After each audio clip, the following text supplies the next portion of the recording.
Excusez-moi pour le retard.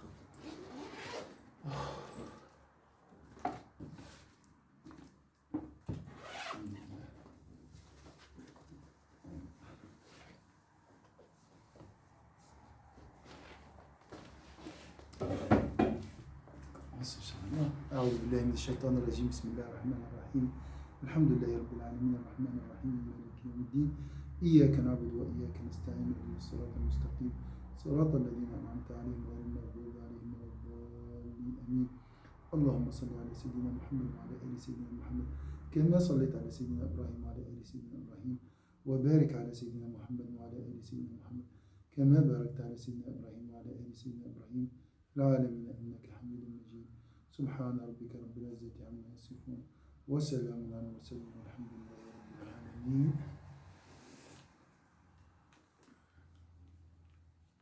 Voilà. La suite, Inch'Allah, de notre cours concernant l'ostentation. Traitement de l'amour, des honneurs. Est-ce qu'on est là ou...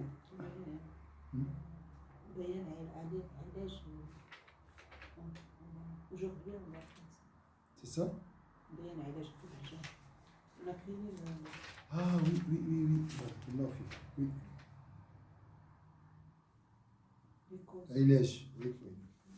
Voilà. Donc, un nouveau sujet. Traitement de l'amour des honneurs. Traitement de l'amour des honneurs. Donc, les honneurs, c'est la notoriété, c'est la gloire. Hein, ça, c'est... اعلم أن من غلب على قلبه حب الجاه صار مقصور الهم على مراعاة الخلق. يعني همه أن يراعي الخلق. همه نظرة الناس إليه. Celui qui est absorbé par les honneurs, son corps devient absorbé par préserver son image extérieure. Ça, c'est son souci, du matin jusqu'au soir. Sache que celui qui est dominé par l'amour des honneurs s'occupe soigneusement des créatures. Salam alaikum. On vient de commencer la première phrase.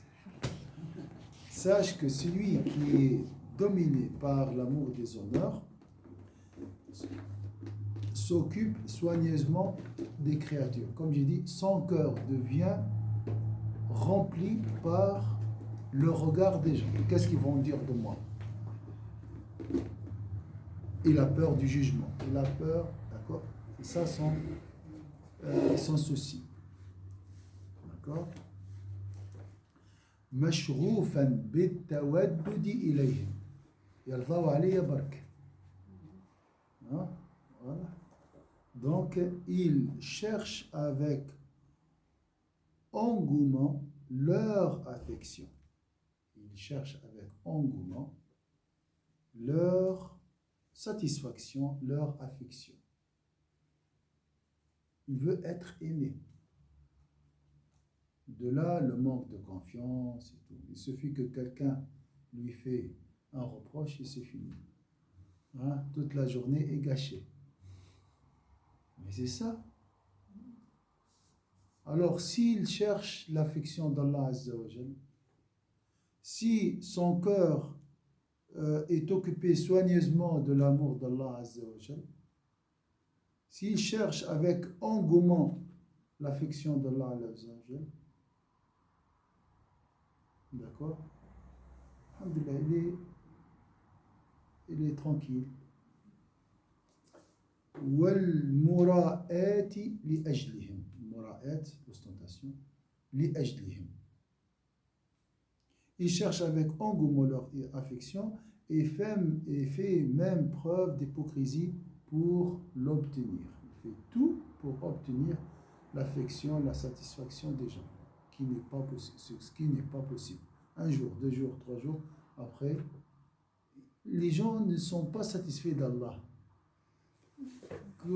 Comment tu rêves qu'un jour les gens seront tous en plus? Je veux que tout le monde seront, la majorité sont satisfaits de toi, la majorité des gens. Il y a 2, 3 qui ne sont pas d'accord avec toi. Mais toi, tu cherches la satisfaction de tout le monde. Dieu Les gens ne sont pas tous satisfaits de lui. Et même nous, les croyants qui disons, des fois nous demandons à Allah d'être satisfait d'Allah, de l'islam. Raditu billahi rabba. Je répète ça 3 fois. Pour arriver à être satisfait d'Allah. On n'est pas, c'est pas facile ça. Donc c'est presque une mission impossible. Tu cherches l'impossible. C'est de la souffrance, pure souffrance. Déjà, hein, je parle de ton bien-être. Je ne parle pas ici de ce qui est spirituel, d'accord? Je pense que la majorité des maladies, ou bien je ne parle pas de maladies psychologiques, je n'ai pas de connaissance, mais de ce mal-être, c'est à cause de la préservation de la peur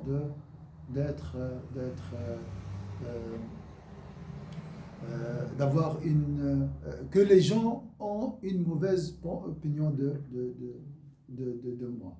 D'accord? Ça, c'est une souffrance, hein, c'est une prison.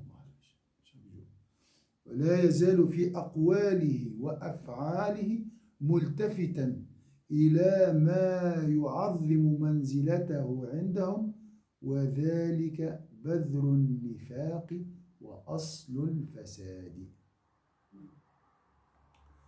Il ne cesse par sa parole et ses actes de faire en sorte que les gens aient plus de considération pour lui. Subhanallah. Donc, toujours quand tu œuvres, ou tu parles, tu parles ou tu agis, il y a une image devant, comme la vidéo qui est devant moi maintenant. Il y a quelqu'un devant toi. Toujours. Hein? Maintenant, vous écoutez, vous entendez cette leçon, vous écoutez cette leçon, mais vous avez une image devant vous. Ça, c'est ton souci. C'est vrai, dans la prière, nous prions, mais toujours, il y a des images qui viennent. Donc, nos préoccupations se transforment à des images, d'accord, hein, et ils se mettent devant nous. D'accord? Ça, c'est ton souci et la source, ou bien ta préoccupation. Allah, qu'est-ce qu'il nous a dit? Adorer Allah Azzawajal comme si tu le voyais. D'accord? Ça, j'ai un problème, par exemple, dans ma voiture. Hein? Je suis avec vous, je suis en train d'enseigner, je vois ma voiture. Hein? D'accord? Ou bien quelqu'un m'a fait du mal, là, je le vois. Même dans la prosternation, je pense à lui. Ah, il m'a fait. Je vois son image. Entre guillemets, ça, c'est ton idole. L'image qui est devant toi, c'est elle qui absorbe ton cœur. Donc c'est très facile donc, de penser, de se connaître. Toujours essaye de voir la chose, la personne, l'objet. Des fois, il y a un objet hein, qui est devant toi. Alors, notre ami là, qui est dans l'ostentation, il toujours pense aux gens. L'image, son image extérieure. ولا يزال في أقواله وأفعاله ملتفتا. On a dit ça. Alors, on a en français.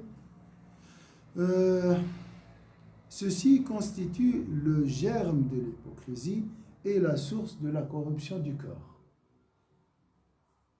Ah, ça c'est. Donc, le germe de l'hypocrisie. La personne n'est pas hypocrite.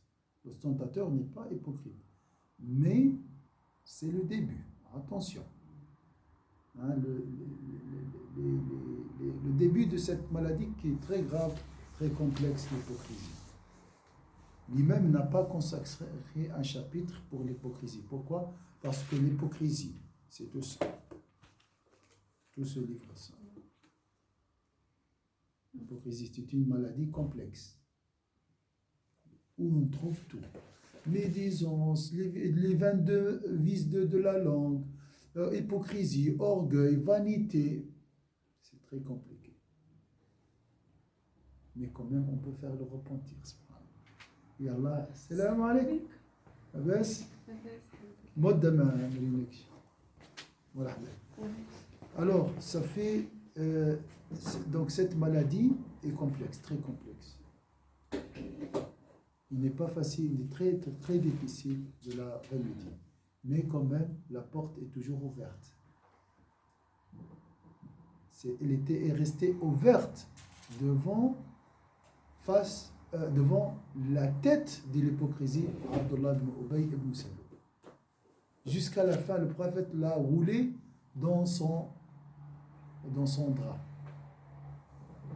الرسول صلى الله عليه وسلم لفه في ملابسه وصلى عليه واستغفر. قالوا له لو استغفرت انت استغفر له 70. قال لو اعلم ان الله يغفر له لاستغفرت له اكثر من 70 مره. مش رحمه للمنافقين سيدنا محمد صلى الله عليه وسلم. C'est une rahma, une miséricorde pour les mondes des hypocrites, les mondes des sincères, les mondes pour tout le monde. Donc, il ne faut jamais avoir une mauvaise opinion de quelqu'un. Jamais. Comme on l'a dit ce matin, le Muhasib il a dit préserve ton cœur des mauvaises opinions par la bonne interprétation.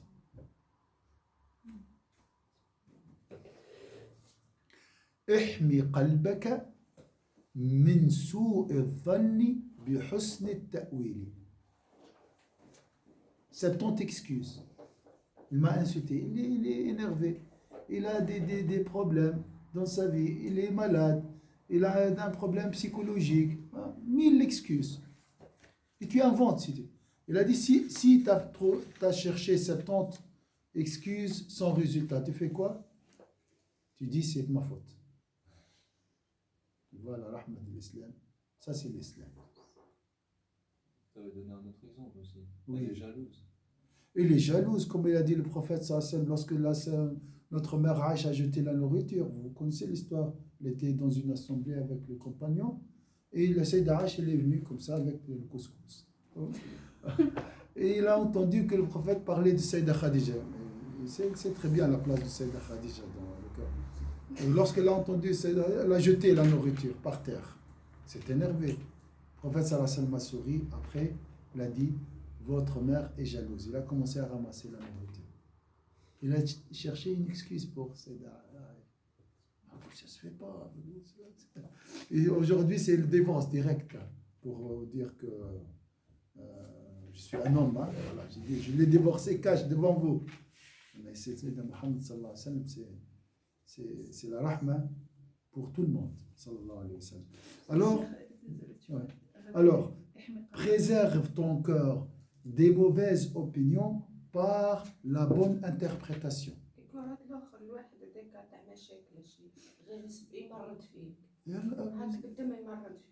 مو خاطر شو كي تكمل تستنقط هكاك تولي توسع بالك وتلقى له اعذار تقول مسكين تعامله كيما الانسان مجنون ولا كيما ولدك الصغير tu le traites comme un fou ou bien comme un gamin tu dis مسكين والله لا مش نهضر على خويا مش لا فامي non je n'importe qui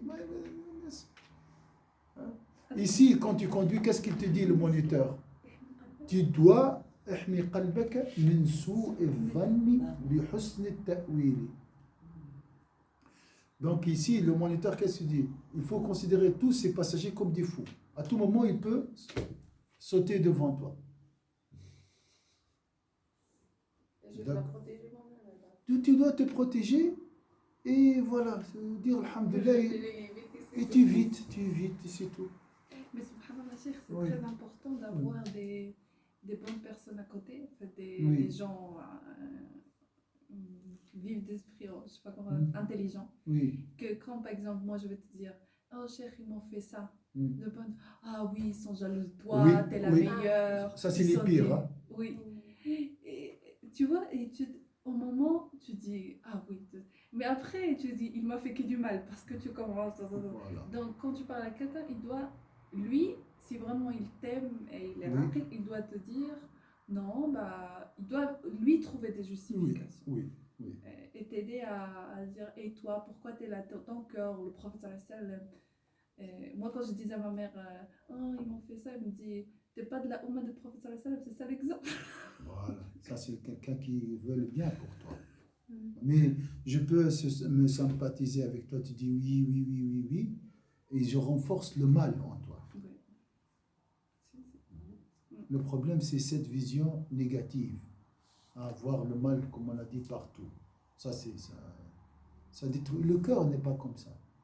Notre cœur est pur et beau, comme le cœur des enfants. Après, avec le temps, il devient corrompu à cause de l'extérieur. Le mal ne vient pas de l'intérieur, de l'extérieur. C'est les soupçons. Non, tu dois être vigilant. Hein? Hein, tu dois être comme un loup. Tu dois être, c'est comme ça, tu te reposes des proverbes méchants qui enracinent en nous la méchanceté. Hein? Hein?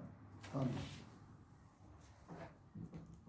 ويجر ذلك لا محالة إلى التساهل في العبادات والمراءات بها وإلى اقتحام المحظورات للتوصل إلى اقتناص القلوب. Les mots choisis par les noms, tu peux pas changer un mot par un autre. En arabe, hein, c'est 10 sur 10.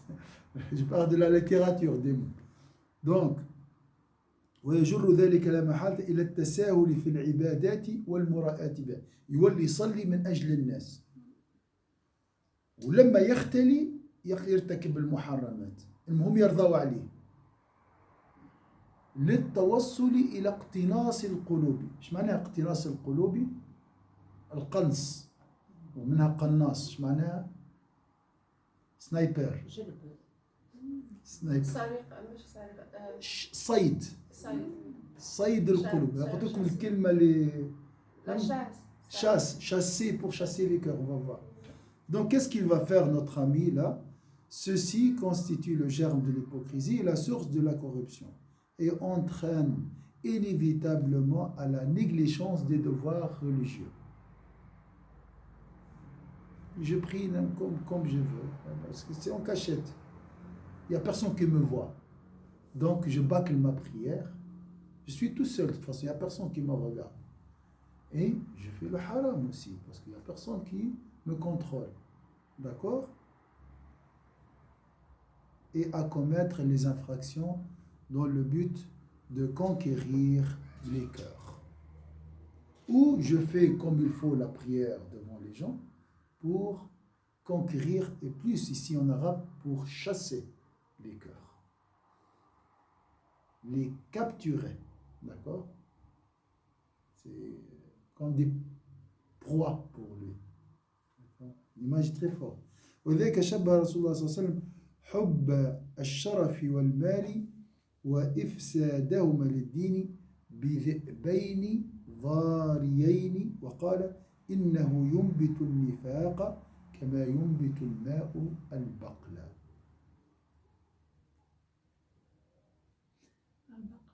البقلة النبات، البقول، نقول البقول، الخضروات والبقول.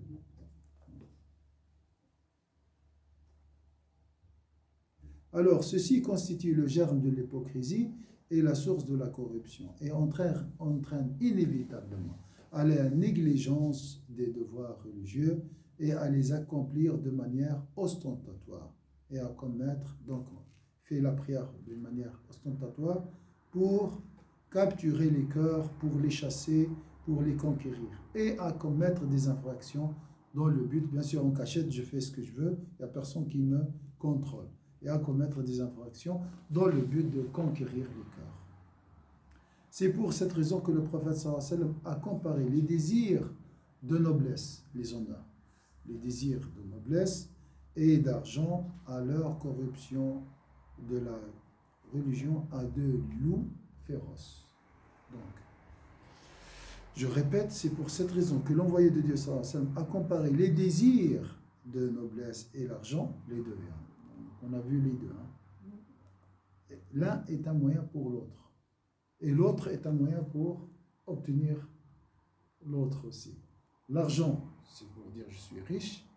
Et je suis riche, ce nom est une source pour gagner de l'argent aussi. D'accord?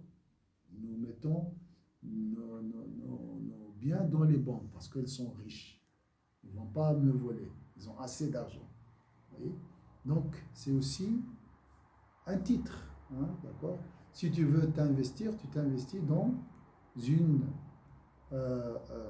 boîte ou dans une fabrique ou dans une entreprise riche. Hein? Donc, le titre aussi est un moyen pour gagner de l'argent. Ouais. L'argent pour devenir riche et le titre pour gagner de l'argent. L'argent pour... Oui. Le prophète sallam a comparé ces deux. Bien sûr, on a besoin d'un peu des honneurs. Et on a besoin de l'argent pour vivre. Mais attention, ces deux choses peuvent se transformer en deux loups féroces. Ils peuvent corrompre le cœur. L'excès de l'amour des honneurs. D'accord? C'est pour cette raison que le prophète sallallahu alayhi wa sallam a comparé les désirs de noblesse et d'argent et leur corruption à la religion à deux loups féroces. Il a dit, l'amour de l'argent et des honneurs fait pousser l'hypocrisie dans le cœur comme l'eau fait pousser les potagers. Est-ce que c'est clair? Je répète cette parabole.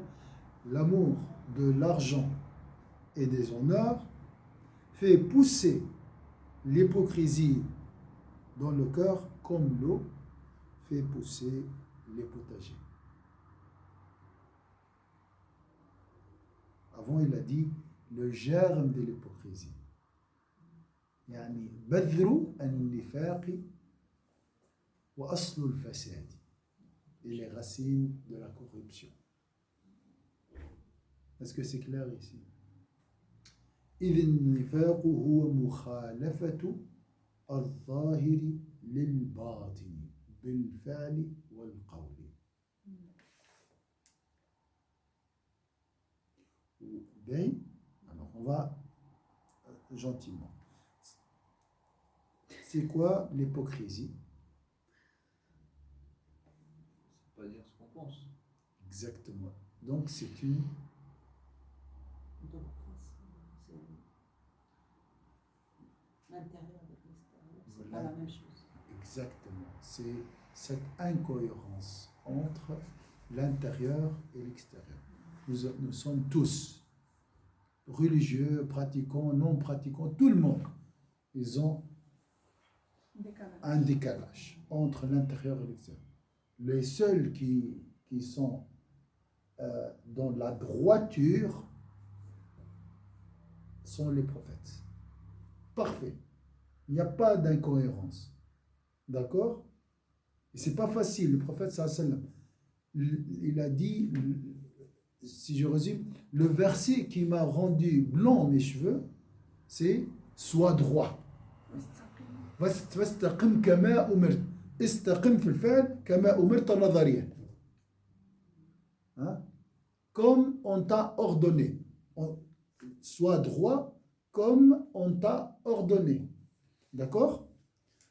Comme on t'a ordonné, ça c'est la théorie, le principe, les principes, les valeurs, tout. Sois droit, c'est l'action. Le prophète sallallahu alayhi wa sallam. Qu'est-ce qu'on demande dans la prière? Ils ont dit c'est Sayyidina Muhammad, celui qui nous guide vers Allah. C'est l'exemple de la droiture. Montre-moi quelqu'un qui est droit.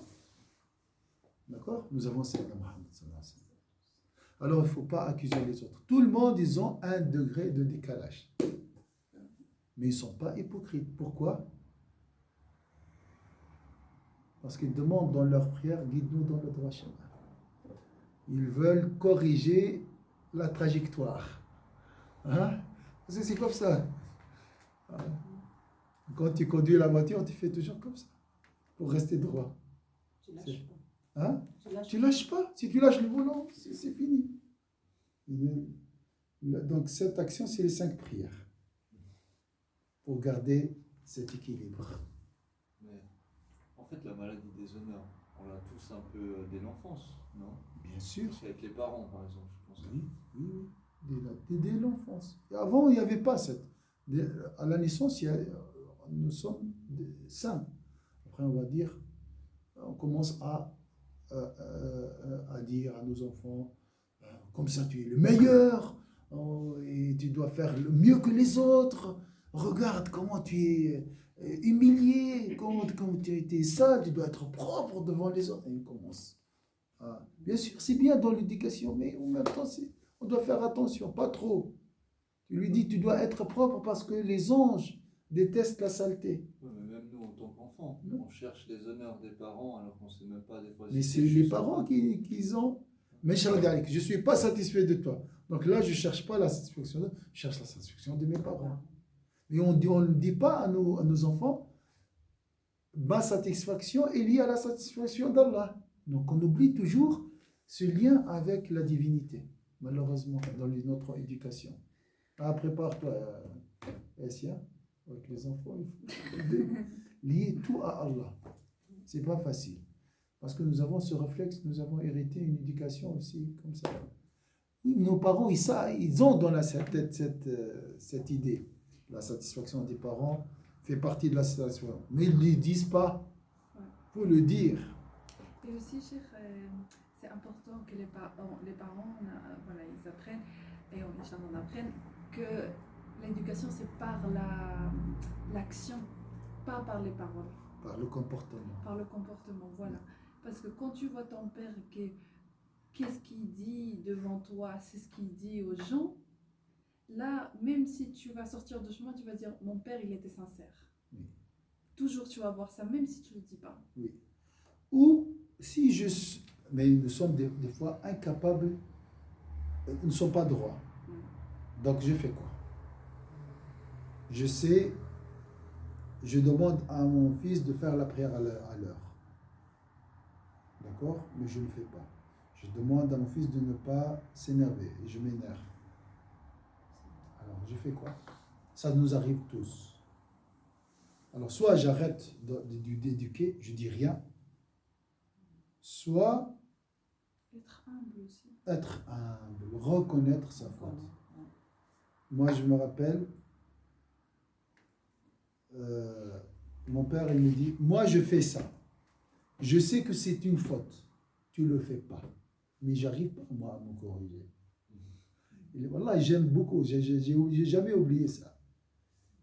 Il m'a dit, ça, je le fais. Mais je ne veux pas que toi, tu le fais. J'arrive pas à me séparer de cette faute, me détacher de ça. Donc là, c'est clair. Mais de donner des